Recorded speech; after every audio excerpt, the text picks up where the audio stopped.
I think I didn't do anything wrong, just made a joke at a party about cheating with my husband's friend.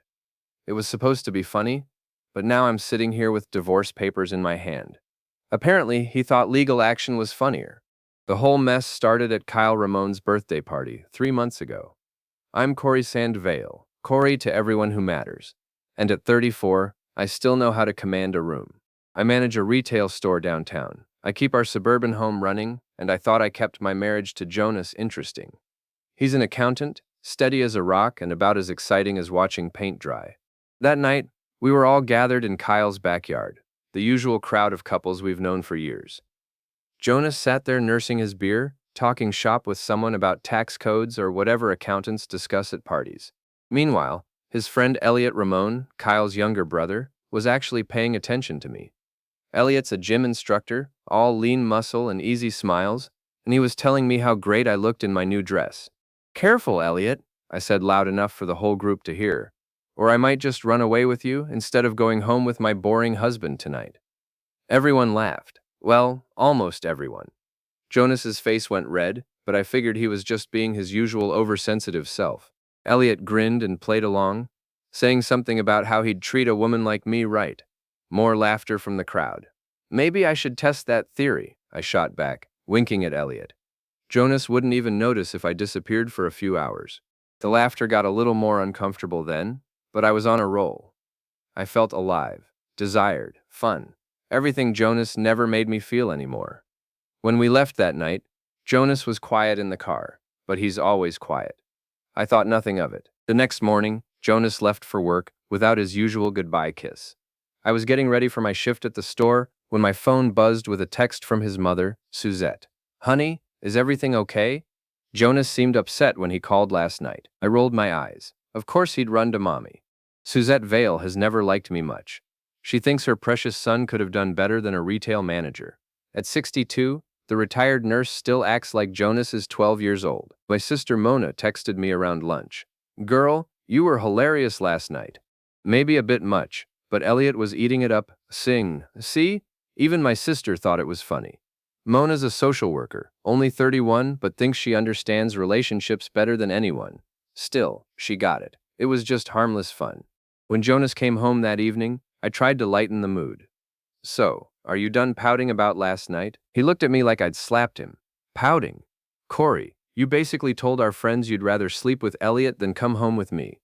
"It was a joke, Jonas." Everyone laughed. I didn't laugh. "That's because you never laugh. You're too busy being boring and uptight." I was getting frustrated. Why couldn't he see that I was just trying to have some fun? Maybe if you paid half as much attention to me as Elliot does, I wouldn't have to look elsewhere for appreciation. Jonas stared at me for a long moment, then walked upstairs. He didn't come back down that night, and when I went to bed, he was sleeping in the guest room. Our 8-year-old daughter Delia asked me at breakfast why Daddy was sleeping in the other room. "Daddy's just being dramatic, sweetie," I told her. "He'll get over it." The next few days, Jonas maintained his cold shoulder treatment. Fine by me. If he wanted to act like a child, I'd show him what he was missing. That's when Elliot started texting me. It began innocently enough. He sent me a message asking if Jonas was okay after the party. Hope he didn't mind the joke too much. "You looked amazing, by the way." I screenshot that message. If Jonas was going to make me the villain, I wanted evidence that other people appreciated me. I started responding to Elliot's texts throughout the day while I was at work. Nothing inappropriate, just friendly conversation that happened to include some light flirting. "Jonas is being his usual dramatic self," I texted back. "Some people just can't handle a woman with a sense of humor." "His loss," Elliot replied. "Any man would be lucky to have someone as fun as you." The attention felt incredible. When was the last time Jonas had complimented me like that? I couldn't even remember. To really drive the point home, I had flowers delivered to myself at work. A beautiful arrangement with a card that just said, "From an admirer." I made sure to post a photo on social media with the caption, "Someone knows how to treat a lady right." Within hours, I had comments from friends asking who my secret admirer was. I just responded with winking emojis, letting them speculate. If Jonas saw it, maybe he'd realize what he was about to lose. At home, things got worse. Delia started acting withdrawn, spending more time in her room. When I asked her what was wrong, she just shrugged and said she missed when Mommy and Daddy were happy. "We are happy, baby," I lied. Daddy's just going through a phase. But Suzette was clearly poisoning the well. She came by one afternoon when Jonas wasn't home, ostensibly to see Delia, but I could tell she was fishing for information. "How are things, dear?" she asked, in that fake sweet voice she used when she was being passive-aggressive. "Fine, Suzette. Why wouldn't they be?" "Oh, no reason. Jonas just seems stressed lately. I hope he's not dealing with the same problems he had in his first marriage." First marriage? Jonas had never been married before me. I realized she was trying to plant seeds of doubt, make me think there were things about my husband I didn't know. "There's no problem," I said firmly. "Jonas is just being oversensitive about a harmless joke." Suzette's eyebrows rose. Ah, the joke. The way she said it made it clear Jonas had told her everything. 2 weeks after the party, our friend group planned a dinner at Rosario's, the Italian place we always went to for celebrations.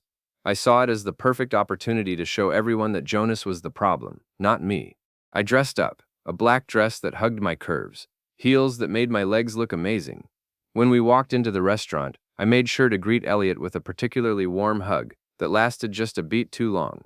"You look incredible tonight," he whispered in my ear, and I made sure Jonas saw me smile at the compliment. Dinner started normally enough, but I could feel the tension radiating from Jonas. He barely spoke, just pushed his food around his plate while everyone else chatted. It was embarrassing, honestly. Here I was, trying to have a good time with our friends, and he was sulking like a teenager. "Earth to Jonas," I said when Kyle asked him a direct question, and got no response. "Are you going to participate in the conversation, or just sit there like a bump on a log?" A few people laughed uncomfortably. Jonas looked at me with something I'd never seen in his eyes before. Not hurt, not anger, but something colder.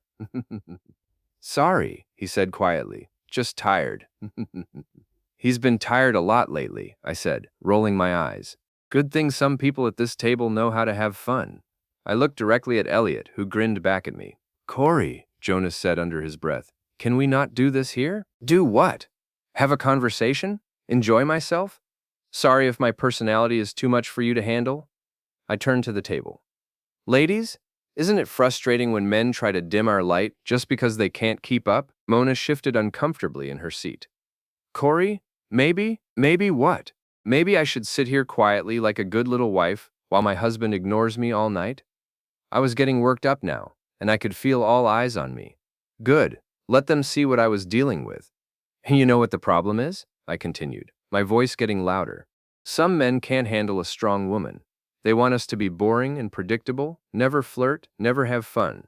Thank God there are still real men in the world." I looked at Elliot again. "Men who know how to appreciate what they have." "That's enough," Jonas said, standing up abruptly. "I'm going home." "Oh, perfect," I called after him as he walked toward the door. "Run away like you always do. Maybe Elliot can give me a ride home. At least he's not afraid of a little adult conversation." The table went dead silent. Jonas stopped at the door, turned back to look at me one more time, then left without a word.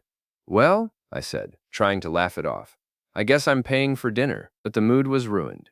Suzette had left right after Jonas, muttering something about checking on Delia with the babysitter. Kyle was studying his wine glass, like it held the secrets of the universe. Even Mona looked mortified. "Corey," she said quietly, "that was a lot." "What?" I was defending myself, but I could see it in their faces. Somehow, I'd become the bad guy. Even Elliot looked uncomfortable now, like he was regretting playing along with my flirting. I paid the check and drove home alone, furious that everyone was taking Jonas's side when he was the one who'd embarrassed me by storming out. When I got home, Jonas was waiting in the living room with a stack of papers in front of him.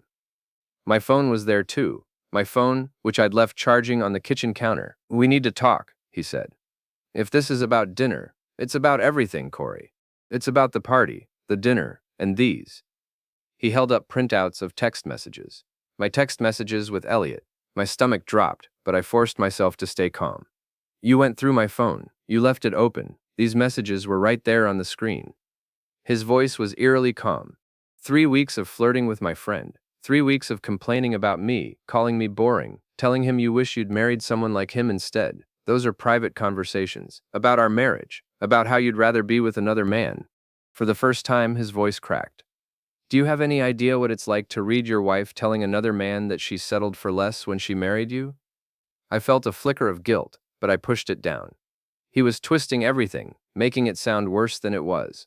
Jonas, you're being ridiculous. It's just texting. It's not like I actually cheated, isn't it? He pulled out more papers. Here's where you tell him you wish he'd kiss you. Here's where you say you fantasize about what it would be like to be with a real man. Here's where you send him a photo of yourself in lingerie, asking if he likes what he sees. I never sent, but then I remembered. Last week, when Jonas was working late again, I'd been feeling particularly ignored. I'd taken a selfie in my new bra and sent it to Elliot with the message, "At least someone should appreciate this tonight." It seemed harmless at the time. "It's not what you think," I said desperately. I needed attention, Jonas. You never notice me anymore. You come home, eat dinner, watch TV, and go to bed. When's the last time you told me I was beautiful? When's the last time you made me feel desired? So this is my fault? I'm not saying it's your fault, but relationships take work from both people. Maybe if you put in a little effort, I wouldn't need to look elsewhere for validation. Jonas stared at me like he'd never seen me before. Look elsewhere for validation. Listen to yourself, Corey. You're talking about emotional cheating like it's a hobby. I didn't cheat. God, you're so dramatic. It was just flirting. It didn't mean anything. It meant something to me. His voice was quiet again, which somehow made it worse than if he'd been yelling. It meant something to Delia, who's been asking me why Mommy doesn't love Daddy anymore. It meant something to my mother, who's been worried sick about our marriage. It meant something to our friends who watched you humiliate me in public. You told a room full of people you'd rather sleep with my friend than come home with me. You've been flirting with him in front of everyone for weeks. You made me look like a fool, and when I tried to talk to you about it, you called me boring and uptight. I could hear Delia crying upstairs, probably awakened by our raised voices. The sound made my chest tight. Look, I said, trying a different approach. Maybe I got carried away. Maybe I took the flirting too far. But Jonas, we can work through this. We can go to counseling. Figure out how to reconnect. I love you. I married you, didn't I? You married me, he said slowly, but you just spent 3 weeks telling another man you wish you hadn't. He stood up and picked up a suitcase I hadn't noticed before. I'm staying at my mom's tonight. We'll talk more when I've had time to think. Jonas, don't do this. Don't let one mistake ruin our whole marriage. He stopped at the door. One mistake? Corey, this isn't one mistake. This is who you are. And I can't do it anymore. After he left, I went upstairs to check on Delia. She was curled up in her bed, tears still wet on her cheeks. Is Daddy coming back? She asked. Of course, baby. Daddy and I just had a little fight. Everything's going to be okay. But as I said it, I noticed Jonas had left some legal papers on his nightstand. Consultation appointment with Morrison and Associates, Family Law. The appointment was scheduled for tomorrow. I spent the next day alternating between panic and rage. How dare Jonas threaten our family over some harmless flirting? I called Mona, hoping for support, but even she seemed distant. Corey, I love you, but maybe you should think about why Jonas is so upset. Why is everyone taking his side? I made some jokes and sent some texts. I didn't actually cheat. Didn't you, though? I mean, emotionally. I hung up on her. If my own sister wasn't going to support me, I'd handle this myself. I started by deleting the text thread with Elliot, though I knew Jonas had already printed out the important parts. Then I called Elliot directly. Hey, we need to talk, I said when he answered. Corey, I don't think that's a good idea. Jonas called me last night. He's really hurt, and honestly, I feel terrible about the whole thing. You feel terrible. We were just having fun. Were we? Because looking back, I think maybe you were serious about some of those things you said. About wishing you'd married someone else. About not being happy with Jonas. I was just venting. Everyone vents about their marriage sometimes. Not like that. They don't. Look, Corey, you're a beautiful woman, and I enjoyed the attention, but I never meant for it to go this far. Jonas is a good guy, and I don't want to be the reason his marriage falls apart. So you're abandoning me too. I'm not abandoning anyone. I'm just stepping back. Maybe you should focus on fixing things with your husband, instead of looking for validation from other men. He hung up, and I threw my phone across the room. That evening, Jonas came by to pick up more clothes and spend time with Delia. He was polite but cold, treating me like a stranger. When Delia asked if he was moving back home, he knelt down to her level. Daddy needs to stay at Grandma's for a little while longer, sweetheart. But I'll see you every day, okay? This isn't your fault, and both Mommy and Daddy love you very much. After he put Delia to bed, I cornered him in the hallway. How long are you going to punish me for this? I'm not punishing you, Corey. I'm protecting myself. From what? I'm your wife. You're the woman who's been emotionally cheating on me for weeks and thinks it's my fault for being boring. I never said. You said it to Elliot. You said it to our friends. You said it to me. He shouldered his bag. I saw a lawyer today. My blood ran cold. Jonas, you can't be serious. I've never been more serious about anything in my life. Think about Delia. Think about our family. I am thinking about Delia. I'm thinking about what it does to a little girl to watch her mother disrespect her father in public. I'm thinking about what kind of example we're setting. We can fix this. We can go to counseling. Counseling works when both people think there's a problem to fix. You think the problem is that I'm not exciting enough. I think the problem is that you don't respect our marriage. He left, and I stood in the hallway feeling like my world was crumbling. This was supposed to be harmless fun, a way to feel desired and appreciated. How had it spiraled so far out of control? The next morning, I was served with divorce papers. The papers were brutal in their clinical precision. Irreconcilable differences, request for joint custody with a detailed parenting plan, division of assets. It was all so cold, so final. But what really shocked me was the financial aspect. Jonas had already moved money from our joint accounts into a separate account for household expenses and Delia's needs. But I no longer had access to our savings. The man I'd thought was too passive to stand up for himself had systematically protected our assets while I'd been focused on text messages and dinner drama. I called a lawyer of my own, Rebecca Santos, who advertised aggressive representation for women in divorce proceedings. When I explained the situation, she was blunt.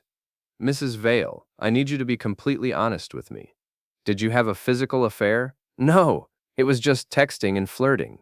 Any photos exchanged? I hesitated. One. But it wasn't, I was wearing underwear. Sexual in nature? Maybe a little, but Mrs. Vale, emotional affairs can be just as damaging to a marriage as physical ones, and they're often harder to defend in court because there's usually a paper trail. She reviewed the evidence Jonas's lawyer had provided. The text messages, printed out in chronological order, painted a picture I hadn't expected. Taken together, they showed a progression from innocent flirting to increasingly intimate conversations about my dissatisfaction with my marriage and my attraction to another man. This is going to be difficult, Rebecca said. Your husband's attorney has documented a pattern of behavior that shows deliberate disrespect for the marriage. The public humiliation aspect makes it worse. But I never actually cheated. You told another man you fantasized about being with him instead of your husband. You sent him intimate photos. You publicly humiliated your spouse in front of friends and family. In the eyes of the court, that's enough. I left her office feeling defeated, but I wasn't ready to give up. If Jonas wanted to play hardball, I could play too. I started documenting everything. Every time he was late picking up Delia. Every short conversation. Every sign that he wasn't being the perfect father he claimed to be. I called Mona, hoping she'd testify about Jonas's workaholic tendencies and emotional unavailability. Corey, I can't do that. Why not? You've seen how he is. Always working, never paying attention to me or Delia. Because it's not true, and you know it. Jonas is a great dad, and he was a good husband. You're the one who messed this up. I can't believe you're taking his side. I'm not taking sides. I'm just not going to lie for you in court. Even my own sister was abandoning me. I tried calling some of our mutual friends, but they were all suddenly too busy to talk, or claimed they didn't want to get involved. The only person who seemed sympathetic was my coworker Janet, who'd been through her own messy divorce. Men always make everything about them, she said. So you flirted a little. Big deal. He's probably been looking at other women for years. Exactly. Finally someone who gets it. You should fight for everything you can get. The house, alimony, full custody. Make him pay for putting you through this. It felt good to have someone validate my feelings, but deep down, I knew Janet's situation had been different. Her ex-husband had actually cheated with multiple women over several years, but her support gave me the courage to dig in my heels. The worst part of the whole process was the custody evaluation. A court-appointed psychologist, Dr. Martinez, interviewed both Jonas and me separately, then spoke with Delia. My session didn't go well. Dr. Martinez asked pointed questions about my relationship with Elliot, my public behavior, and my understanding of how my actions had affected my family. "Do you believe you bear any responsibility for the breakdown of your marriage?" she asked. I think Jonas overreacted to some harmless flirting. Marriage is supposed to be about forgiveness and working through problems together. But do you take responsibility for your role in creating those problems? I felt like she was trying to trap me. I take responsibility for maybe getting a little carried away with the flirting, but Jonas shares responsibility for neglecting me emotionally. "Can you tell me about the incident at the restaurant?" Jonas was being antisocial and embarrassing me in front of our friends. I tried to lighten the mood and he stormed out like a child. "Doctor." Martinez made notes throughout our conversation, and I got the feeling my answers weren't what she wanted to hear. When she interviewed Delia, I wasn't allowed to be present, but Jonas told me later that our daughter had expressed confusion about why mommy and daddy were fighting, and said she felt safer when she was with daddy because he didn't yell or cry as much. That stung. I wasn't yelling or crying that much, was I? I was just stressed because everyone was treating me like the villain in a situation where I was clearly the victim. The evaluation report was damning. Dr. Martinez noted my lack of insight into the impact of her behavior on her family and tendency to externalize blame rather than taking responsibility for her actions. She recommended joint custody, but suggested that Delia's primary residence should be with Jonas, with me having her every other weekend and one evening per week. Every other weekend? I was her mother. How could they treat me like I was some kind of danger to my own child? The day of our final hearing, I dressed carefully in a conservative navy suit, hoping to project an image of a responsible mother and wife. But as soon as I walked into the courtroom and saw Jonas sitting with his lawyer, looking calm and composed, I knew I was in trouble. His attorney, a sharp woman named Patricia Morrison, had organized the evidence like a prosecution case. The timeline of text messages, screenshots of my social media posts, including the mysterious flowers I'd sent myself, witness statements from people at the restaurant who'd heard me humiliate Jonas in public. But the worst evidence was a recording I didn't even know existed. Apparently, during one of our late-night arguments, Delia had been so scared by our shouting that she'd called Jonas's mother. Suzette had stayed on the phone with her granddaughter for over an hour, and the call had captured my voice in the background, saying things like, "Your father is a pathetic excuse for a man, and maybe I should have married someone who actually knows how to satisfy a woman."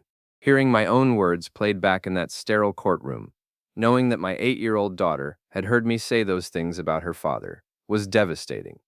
But I couldn't show weakness now. When it was my turn to testify, Rebecca tried to paint me as a neglected wife who'd made some poor choices but was committed to her family. "Mrs. Vale, can you tell the court about your marriage before these recent difficulties? Jonas and I were happy for many years, but over time, he became distant and focused more on work than on our relationship. I felt lonely and unappreciated. And how did that lead to your friendship with Mr. Ramon? Elliot was kind to me. He paid attention to me and made me feel valued. I know I let the friendship become inappropriate, but I never intended to hurt anyone. Do you regret your actions?" This was my chance to show remorse, to demonstrate that I understood the gravity of what I'd done. But something in me rebelled against admitting I was wrong. I regret that Jonas couldn't handle a difficult time in our marriage with more maturity. I regret that he's putting our daughter through this divorce instead of working with me to fix our problems. I saw Jonas's lawyer make a note, and I realized I'd just made a mistake. But it was too late to take it back. When Patricia Morrison cross-examined me, she was ruthless. "Mrs. Vale, you testified that your husband became distant and focused on work. Are you aware that during the time period you're referring to, he was working extra hours to save money for a family vacation to Disney World?" I wasn't aware of that. Jonas had never mentioned it. You stated that you felt unappreciated. Can you tell the court about the surprise birthday party your husband organized for you last year? The one where he flew your college roommate in from Seattle? I had forgotten about that. It seemed like so long ago. You said your relationship with Mr. Ramon was a friendship that became inappropriate. Would you characterize telling another man that you fantasize about leaving your husband for him as friendship? I was venting. People say things they don't mean when they're frustrated. When for 3 weeks, in dozens of messages, including intimate photographs, each question felt like a trap, and I could see the judge taking notes. When Morrison finished with me, I felt like I'd been dissected. Jonas's testimony was brief and devastating. He spoke quietly about feeling humiliated and betrayed, about watching our daughter become withdrawn and anxious, about his failed attempts to address our marital problems before my affair. I suggested counseling 6 months ago, he said. Corey said we didn't need it because there was nothing wrong with our marriage that I couldn't fix by being more fun. What do you hope to achieve through this divorce? Morrison asked. I want to protect my daughter from further emotional harm, and I want to rebuild my life with someone who respects me and our family. When the judge asked if I had anything to add, I stood up, against my lawyer's advice. Your Honor, I made some mistakes, but I'm still Delia's mother. I love my daughter more than anything in the world, and I don't think I should be punished forever for some text messages and a few jokes that got taken the wrong way. The courtroom was silent for a long moment. Then the judge spoke. Mrs. Vale, this court has reviewed extensive evidence of a pattern of behavior that shows deliberate disrespect for your marriage and family. Your continued refusal to take full responsibility for your actions, even in this courtroom, raises serious concerns about your judgment and your ability to put your daughter's needs before your own. My heart sank. However, the court recognizes that children benefit from relationships with both parents when possible. I'm awarding joint legal custody, with primary physical custody to Mr. Vale. Mrs. Vale will have parenting time every other weekend and one evening per week, with the possibility of modification after 1 year if she demonstrates significant changes in behavior and attitude. Regarding the division of assets, given Mrs. Vale's conduct during the marriage, I'm awarding the family home to Mr. Vale to provide stability for the minor child. Mrs. Vale will receive her portion of the remaining marital assets, as outlined in the settlement agreement. I felt like the floor had dropped out from under me. The house, our house, where I'd raised my daughter, was going to Jonas. I'd have to find an apartment, start over, see my child 4 days a month. As we left the courtroom, I watched Jonas walk out with Delia, her small hand in his. She looked back at me once, and I saw confusion in her eyes, but not the devastation I'd expected. She looked relieved. 6 months later, I'm living in a one-bedroom apartment across town, working the same retail job, and seeing my daughter every other weekend. The woman who thought she was just having harmless fun has lost her marriage, her home, and her daily relationship with her child. Jonas has moved on in ways I never expected. The passive man I thought I could manipulate forever has become someone I don't recognize. Confident, decisive, protective of his boundaries. He's polite when we exchange Delia, but there's no warmth there, no opening for reconciliation. Delia is doing better. Her teacher says she's more focused in school, less anxious.